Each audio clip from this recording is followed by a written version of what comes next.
Hello everyone, আজকে আমরা মূলত সিঙ্গেলটন ডিজাইন প্যাটার্ন নিয়ে আলোচনা করব। সিঙ্গেলটন ডিজাইন প্যাটার্ন বলতে কী বোঝায় এবং এরপরে আমরা কোডে ইমপ্লিমেন্ট করে দেখার চেষ্টা করব সিঙ্গেলটন ডিজাইন প্যাটার্নটা কীভাবে কোডে ইমপ্লিমেন্ট করা যায়। সো আমরা এর আগের লেকচারে যেটা দেখেছিলাম সেটা হচ্ছে যে সিঙ্গেলটন ডিজাইন প্যাটার্নটা হচ্ছিল ক্রিয়েশনাল প্যাটার্নের অন্তর্ভুক্ত। অর্থাৎ এর আগের লেকচারে যদি আমরা যাই, ক্রিয়েশনাল ডিজাইন প্যাটার্নের অন্তর্ভুক্ত ছিল কি সিঙ্গেলটন ডিজাইন প্যাটার্ন, ঠিক আছে? সো ক্রিয়েশনাল যে প্যাটার্নটা সেটাতে মূলত কি কি হতো, কি কাজ করতো, সেটাতে মূলত অবজেক্টের ক্রিয়েশন এবং ইনিশিয়ালাইজেশন সম্পর্কিত সব কাজগুলো হতো ক্রিয়েশনাল প্যাটার্নে। সো অর্থাৎ কোন অবজেক্টটা কোন কেসে তৈরি হবে এসব নিয়ে মূলত ওইখানে আলোচনা করা হতো। সো যেহেতু সিঙ্গেলটন ক্রিয়েশনাল প্যাটার্নের অন্তর্ভুক্ত, সো এখানেও সিঙ্গেলটনের ভিতরেও অবজেক্টের রিলেটেড সকল কাজ হবে, অর্থাৎ অবজেক্টের যত রকমের মেনটেনেন্স সেগুলো সিঙ্গেলটনের মধ্যে হবে। এখন সিঙ্গেলটন প্যাটার্নটা মূলত বলতে কি বোঝায়? সিঙ্গেলটন প্যাটার্নটা মূলত বলতে বোঝায় যে আমার প্রজেক্টে কোডে একটা মাত্র অবজেক্ট থাকবে, অর্থাৎ একবারই আমার ক্লাসটা ইনস্ট্যান্সিয়েট হবে এবং একটাই অবজেক্ট ক্রিয়েট হবে এবং ওই অবজেক্টটাকে পরবর্তীতে রেফার করে অর্থাৎ ইউজ করে আমরা মূলত বিভিন্ন আমরা ক্লাসের বিভিন্ন প্রপার্টিগুলো অ্যাক্সেস করতে পারবো। সো এখন সিঙ্গেলটন ডিজাইন প্যাটার্ন মূলত ইউজ করার ফলে আমার কি উপকারিতা আসে সেটা হচ্ছে, সিঙ্গেলটন ডিজাইন প্যাটার্ন যেহেতু একটা অবজেক্টের খেলা, সো আমার রিসোর্সও কম পড়বে, কারণ আমার একাধিক অবজেক্ট ক্রিয়েট করতে হচ্ছে না, আমার একবারই ক্লাস ইনস্ট্যান্সিয়েট করে একটাই অবজেক্ট ক্রিয়েট হচ্ছে। সো আমার রিসোর্স কম পড়বে এবং আরেকটা সুবিধা হচ্ছে যে আমার একটা অবজেক্ট দিয়ে আমি আমার পুরো প্রজেক্টে কাজ এবং অনেকবার আমি অনেক মেথড অ্যাক্সেস করতে পারবো। এখন যেটা হচ্ছে আমরা এটা কোডে কিভাবে ইমপ্লিমেন্ট করব, অর্থাৎ সিঙ্গেলটন প্যাটার্নে যে আমাদের একটা অবজেক্টই মেনটেন করতে হবে সেটা আমরা কিভাবে কোডে ইমপ্লিমেন্ট করব, সেটা করতে পারবো আমরা কনস্ট্রাক্টরটাকে আমরা প্রাইভেট করে দিব। আর আরেকটা জিনিস করতে হবে যে আমাদের একটা স্ট্যাটিক মেথড থাকবে যেটা কিনা একটা সিঙ্গেল ইনস্ট্যান্সকে রিটার্ন করবে একবারই, যেটার মধ্যে ওই মেথডটার মধ্যে একবারই আমাদের ক্লাসটা ইনস্ট্যান্সিয়েট হবে এবং একটা ইনস্ট্যান্স অর্থাৎ যে অবজেক্ট যেটা তৈরি হবে সেটা একবারই তৈরি হবে, ঠিক আছে, ওই মেথডে। সো আমরা নেটবিনসে কোডে গিয়ে যদি ইমপ্লিমেন্ট করার চেষ্টা করি, সো আমরা মূলত এখানে একটা নেটবিনসে একটা প্রজেক্ট খুলেছি যেটার নাম হচ্ছে ডিজাইন প্যাটার্ন নামে, এবং এখানে আমরা দুটো ক্লাস ক্রিয়েট করেছি, একটা হচ্ছে সিঙ্গেলটন, আরেকটা হচ্ছে আমাদের ক্লাসের নাম হচ্ছে অ্যানাদার ক্লাস। অর্থাৎ সিঙ্গেলটনে আমি কিছু প্রপার্টি রাখবো এবং অ্যানাদার ক্লাস থেকে আমি সেটা অ্যাক্সেস করার চেষ্টা করব। সো আমি কিছু প্রপার্টি অ্যাড করি, সেটা হচ্ছে একটা মেথড থাকবে পাবলিক ভয়েড, মেথডটার নাম দিব প্রিন্ট মেসেজ, কারণ একটা মেসেজ প্রিন্ট হবে। সো যেটার আর্গুমেন্ট হিসাবে যাবে কি, একটা স্ট্রিং প্যারামিটার হিসাবে যাবে মেসেজ নামক। সো যেটা কিনা ওই পার্টিকুলার স্ট্রিংটাকেই প্রিন্ট করবে, ঠিক আছে। So message. এখন যেহেতু আমি এই মেথডটাকে অ্যানাদার ক্লাস যে ক্লাস আছে ওইখান থেকে অ্যাক্সেস করতে চাইছি, সো আমাকে কি করতে হবে, প্রথমত একটা মেইন মেথড ডিক্লেয়ার করে মেইন মেথড ক্রিয়েট করতে হবে। এরপরে আমি কি করব, যেহেতু আমি সিঙ্গেলটনের মেথড অ্যাক্সেস করতে চাচ্ছি, তাহলে সিঙ্গেলটনের একটা সিঙ্গেলটন ক্লাসটাকে ইনস্ট্যান্সিয়েট করে একটা অবজেক্ট ক্রিয়েট করব, ওই অবজেক্টের দ্বারা আমি সিঙ্গেলটনের যে প্রপার্টি বা মেথডটা আছে সেটা আমি অ্যাক্সেস করার চেষ্টা করব। সো সেটা করি, সেটা হচ্ছে সিঙ্গেলটন, বানান ঠিক আছে, ঠিক আছে, সিঙ্গেলটন, অবজেক্টটার নাম আমরা S1 দিলাম, তো নিউ সিঙ্গেলটন। এখন যেটা হচ্ছে আমি S1-এর দ্বারা সিঙ্গেলটনে যে মেথডটা আছে প্রিন্ট মেসেজ সেটাকে অ্যাক্সেস করার চেষ্টা করব এবং এটা একটা প্যারামিটার হিসাবে স্ট্রিং নেবে, সেটা হচ্ছে যে I am S1 object. So এখন যেটা করব, আমি চাইলে আরেকটা অবজেক্ট ক্রিয়েট করতে পারি যেটার নাম S2 এবং নিউ সিঙ্গেলটন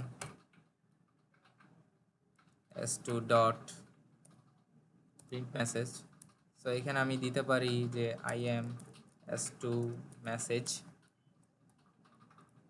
ঠিক আছে।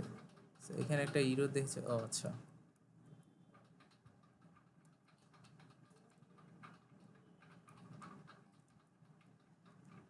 হ্যাঁ। এখন যেটা হচ্ছে আমার এখানে যদি আমি রান করি তাহলে দেখা যাবে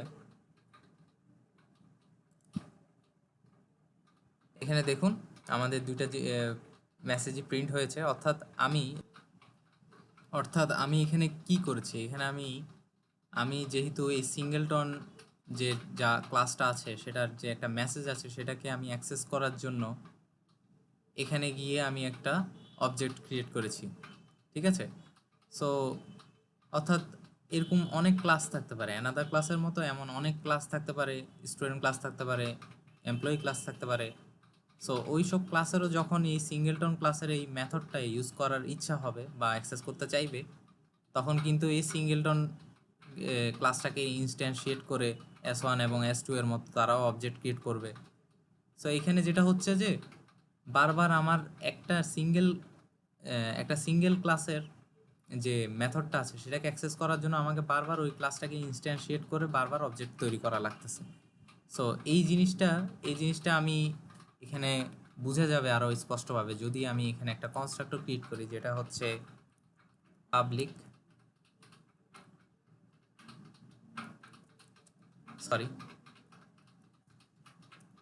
পাবলিক এবং কনস্ট্রাক্টরটার নাম হচ্ছে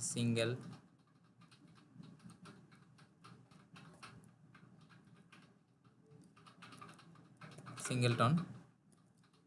সো সিঙ্গেলটনে আমি কি করব, আমি যতবারই আমার কনস্ট্রাক্টরটা ক্রিয়েট হবে ততবারই আমি আমার একটা ভ্যালু আপডেট করব। পাবলিক স্ট্যাটিক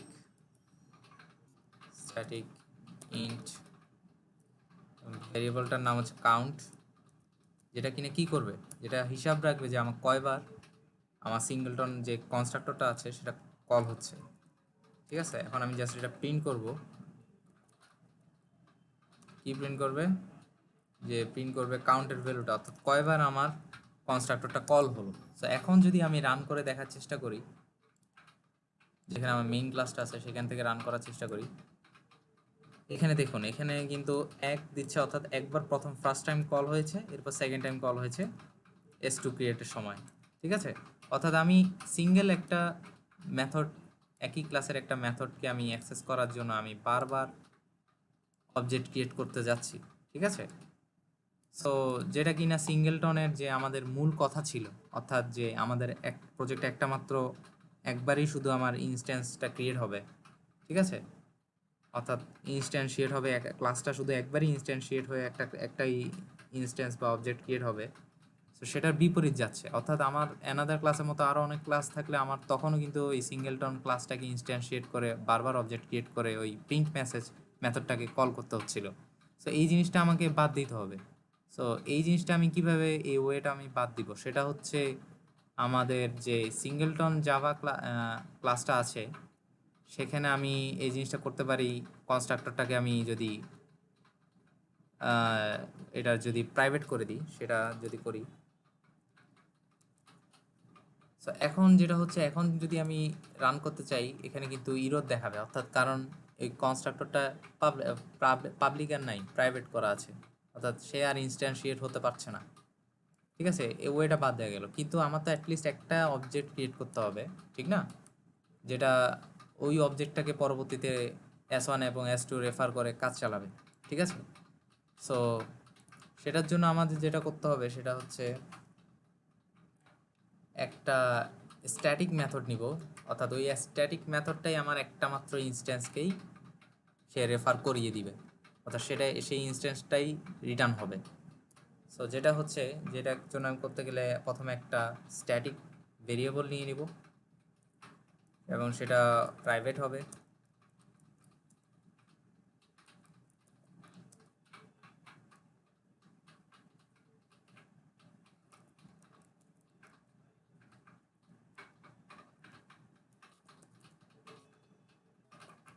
ঠিক আছে, স্ট্যাটিক। আচ্ছা, এখন যেটা হচ্ছে আমাকে এই যে আমি ইনস্ট্যান্সটা নাল করে দিলাম, তো এখন যেটা হচ্ছে আমাকে একটা স্ট্যাটিক মেথড নিতে হবে। ঠিক আছে, স্ট্যাটিক মেথডটার নাম দেওয়া যেতে পারে সিঙ্গেলটন গেট ইনস্ট্যান্স। এবং গেট ইনস্ট্যান্স মেথডটা কি করবে, এটাকে অবশ্যই পাবলিক করে দিতে হবে, আর না হলে এটাকে পরে অ্যাক্সেস করা যাবে না। সো যেটা করবে কি, রিটার্ন করবে একটা মাত্র ইনস্ট্যান্সকে। ঠিক আছে, সেটা হচ্ছে আমার যদি ইফ যে ইনস্ট্যান্সটা আছে সেটা যদি আমার নাল হয়, তাহলে কি করবে, তাহলে আমার ওই যে ক্লাসটা ইনস্ট্যান্সিয়েট হবে। ঠিক আছে, আচ্ছা এখানে ফার্স্ট টাইম খালি এখানেই এই জিনিসটা, অর্থাৎ প্রথমবার সবার প্রথমে তো আমার নাল থাকবে, অর্থাৎ এটা হচ্ছে অনলি ওয়ান টাইম আমার কোড যখন রান হবে তখনই খেলে এই জিনিসটা, এই লাইনটা এক্সিকিউট হবে। ঠিক আছে, সো আমি এখানে কি করব, এই রিটার্ন করব কি ইনস্ট্যান্সটা, অর্থাৎ যতবারই আমার ক্লাসটা ইনস্ট্যান্সিয়েট হতে চাইবে ততবারই এই ইনস্ট্যান্সটা আমি রেফার করে দিব, অর্থাৎ প্রথমে যে ইনস্ট্যান্সটা বা অবজেক্টটা তৈরি হয়েছিল সেটাকে আমি বারবার রেফার করে দিব। অর্থাৎ সেটা যদি আমি অ্যানাদার ক্লাস থেকে করতে চাই, সেটা হচ্ছে এই সিঙ্গেলটন যেহেতু স্ট্যাটিক মেথডকে অ্যাক্সেস করব, সো ক্লাস ডট স্ট্যাটিক মেথডটা হচ্ছে গেট ইনস্ট্যান্স। সো এখানে নিউ কথাটা থাকবে না, ডট গেট ইনস্ট্যান্স। এখন কিন্তু যখনই আমার S1 সিঙ্গেলটনের যে স্ট্যাটিক মেথড গেট ইনস্ট্যান্সটা কল করেছে, তখন এই ফর দ্য ফার্স্ট টাইম এই নালটা যেহেতু ট্রু হচ্ছে, সো ইনস্ট্যান্সটা ইনস্ট্যান্সিয়েট করবে ক্লাসটাকে, সিঙ্গেলটন ক্লাসটাকে ইনস্ট্যান্সিয়েট করবে এবং একটা ইনস্ট্যান্স আসবে। সো এটাই আমি প্রত্যেকবার রিটার্ন করবো, অর্থাৎ যদি নাল না থাকে ওই সেম ইনস্ট্যান্সটাই আমার রিটার্ন হবে। ঠিক আছে, সো এখন যদি আমি রান করার চেষ্টা করি তাহলে যেটা হবে, দেখুন আমার কিন্তু প্রত্যেকটা অবজেক্টই প্রিন্ট মেসেজটা অ্যাক্সেস করতে সক্ষম হয়েছে এবং একবারই আমার ইনস্ট্যান্সটা ইনস্ট্যান্সিয়েট হচ্ছে। ঠিক আছে, এই ঠিক এমনই যদি অ্যানাদার ক্লাসের মতো আরও অনেক ক্লাস থাকে, সেম নিয়ম গেট ইনস্ট্যান্স, অর্থাৎ একবারই খেলে আমার ইনস্ট্যান্সিয়েট হচ্ছে এবং যত রকমের নামই দিই, S1 S2 যাই দিই না কেন, ওই ইনস্ট্যান্সিয়েট যেহেতু একবার হচ্ছে ওই ইনস্ট্যান্সটাকেই নিচ্ছে, নিয়ে আমি আমার কাজগুলো করতে পারছি। সো এটা হচ্ছে যে খুবই একটা বেসিক, যে সিঙ্গেলটনের যে একটা বেসিক যে আমাদের ধারণা, অর্থাৎ যে মূল জিনিসটা করতে হবে একটা সিঙ্গেল অবজেক্ট ক্রিয়েটের মাধ্যমে, সেটা করা গেল। এখন এই যে পদ্ধতিটা, এটা শুধু সিঙ্গেল একটা থ্রেডের জন্য খুবই অ্যাপ্লিকেবল, খুবই ঠিক আছে, পারফেক্ট। বাট মাল্টিপল থ্রেড যখন চাইবে তখন কিন্তু এই এটুক কোড, এই যে এই কোডটা কিন্তু পারফেক্ট না। সো মাল্টিপল ইনস্ট্যান্সের জন্য আমরা পরবর্তীতে দেখব কিভাবে সিঙ্গেলটন ডিজাইন প্যাটার্নটা হয়ে থাকে মাল্টিপল থ্রেডের জন্য। So stay tune.